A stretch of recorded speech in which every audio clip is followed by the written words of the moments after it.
Alright, welcome back to the SuperCoach Snuff channel. In this video, we're looking at the Bulldog Project after round 22. So I guess in terms of SuperCoach, it was an average week with 1,155, which was 50,000 for the round. We did get a green arrow though, which is nice. So we're sneaking up on that top 50k overall. However, this week may be our downfall, given that the Bulldogs are on a bye. And a good week to be on a bye after a 1 point win over the Dolphins up there in Bundaberg. Yeah, I missed most of the game. I was actually visiting my niece for her birthday, which was earlier in the week, but we couldn't get up there till Sunday. And yeah, caught the last couple of minutes on the radio. Had the Dolphins go over for the try and yeah, give it a big fist pump when I heard Osako had missed the kick. I thought for sure he'd nail it. He's a pretty gun goal kicker. But hey, a win's a win. When you don't get many, you take what you can get. So if we have a look at the team, Supercoach wise, Harry Grant with a 149, so a massive effort from him on Friday night. He and Jerome Hughes carved up. Reed Marnie with the 50. Solid effort again. Like I said, I didn't really see the game. I haven't had a chance to watch a full replay. I did watch the highlights. But 50 is solid. We'll take that. Payne Haas with the 62. He just does the business every week. Ruben Cotter, so he's still coming off the bench, so not playing as many minutes as we'd like. But when you've got a forward pack like the Cowboys, you probably don't have to play that many minutes every week. So, he's doing a job for us while Big Tino's out, but we can't wait for Tino to come back next week. And Dave Fafita with an 88, that's a big effort from him as always. Britton Nickero with a 56, from a team that was well beaten, we'll take that. Preston, 67. So, he just keeps ticking along with those 60s every week or most weeks. We'll take that. Jermaine Hopgood with 104. So, got over for a bit of meat and, did his usual work in the middle there for Parramatta. Liam Martin with a 61. So, not sure how many attacking stats were in that. I'm guessing that's just 80 minutes of effort. He's got a little mention. Oh, that's from last week. Maybe we'll have a quick look at his stats. Just why not? So 69 minutes, so almost got there. Yeah, did get a try, so that helped. Which is, I guess, what we were sort of suggesting would happen or could happen against the Sharks' left edge defence. Against Melbourne this week, we might not expect a big one, but could be some scores there in the back end. Nico Hines, so we went option of him as captain with 22 is not great. But you can see our VC wasn't much better either. So, you cop that. Callum Ponga, he's just carving up at fullback, 122. Could be in the conversation this week. Matt Burton with the 64. So, given, we knew he was going to move back outside of Toby Sexton, he's got Viliami Kikau running off him. It's pretty handy to have out that left edge. So yeah, 64 is about par, I think, for what we can expect for the rest of the year. Joey Manu, a bit flat from him with an 18. Ruben Garrick with 55. Yeah, that's solid. I didn't see the Manly Dragons game either. Jakey Avarillo and Jacob Kiraz both with 67. So nice bit of symmetry there from the boys. Val Tafaro with the 66 and a pretty barnstorming try included in that. Jarrell Skelton obviously was 18th man but didn't get on the field this week. And Reece Walsh with the 44. So, yeah, I guess we brought him in for that bit of upside. Didn't quite come for it to us against the Roosters. So, obviously we've got how many? 1, 2, 3, 4, 5, 6 Dogs players on the bye this week is not ideal. We've also got Tino's out. Fainu's sort of dropped out of the side. Martin was just a nuff player. We've got Johnson, sorry. Johnston, am I on about? Birdo's obviously not an option. Munro's probably not going to get a game, and Avril can go on the bench. So we've got 5, 6, 7, 8, 11, 12, 13, 14, 15 players this week. We have 2 trades left, so we could try and get ourselves 17 for this week. The question is which to go. We have a little bit of cash in the bank, but I guess my immediate thoughts is Skelton's not much use to us as a bench option. And it might be easier if I just filter this out.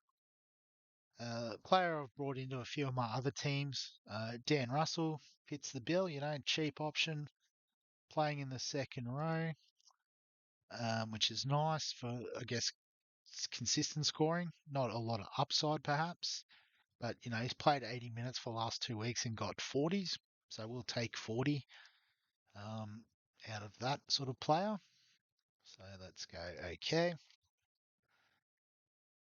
That gets us another number, so we're on 16 now.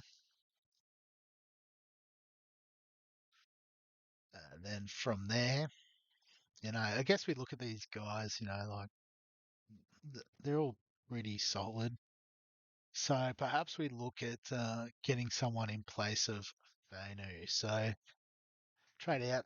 And because we have the dual positions as well, we can go almost anywhere. So if we filter by players I can afford, because there's not many of them, I don't think we're going to get too much exciting in the front row, if we're being realistic.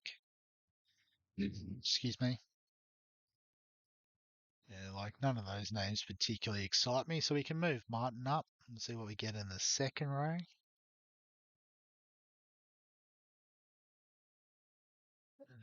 Yeah, just looking at these top guys, maybe 3-round average will highlight some stuff.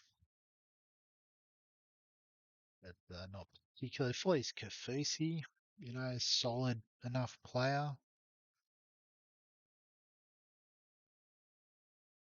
We can get Harry Edwards, that's interesting. Too bad he's not playing this week.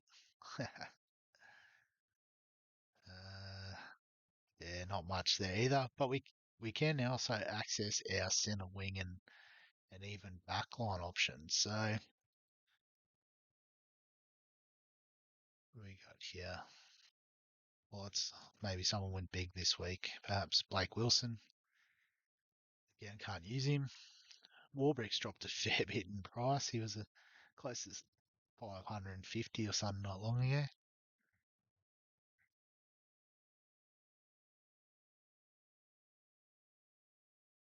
So nothing that great looking here, but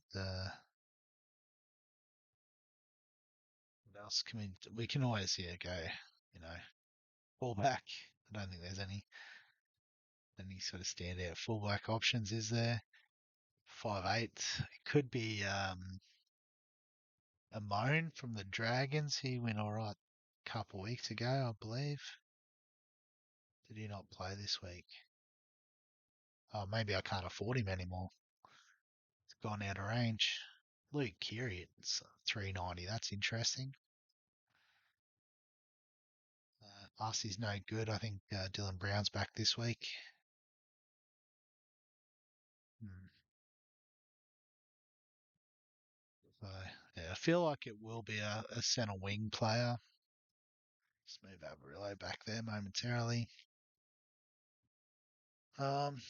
Yeah, so it could be someone like a Tane Milne or Sean Russell. He actually looked pretty good against the Storm. He was about their best, I reckon, for Parramatta, which doesn't say much for the rest of them. Um,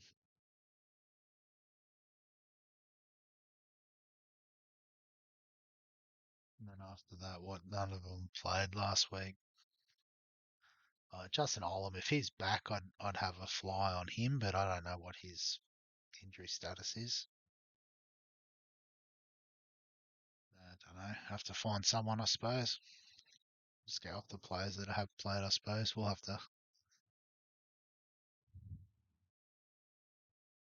Yeah, well, so I guess Sean Russell does have a bye coming up, but I guess that won't be an issue after this week. Well, it's just this week.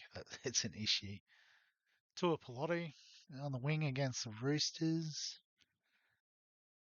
Um, yeah, nothing really jumps out, eh?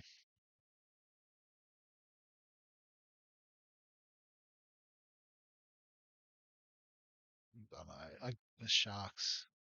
I guess Milne does play on the right wing, and it's been the Sharks' left edge that's been an issue. So maybe we go Tane Milne a 1 week sort of deal, and then he'll be a 20th man sort of option.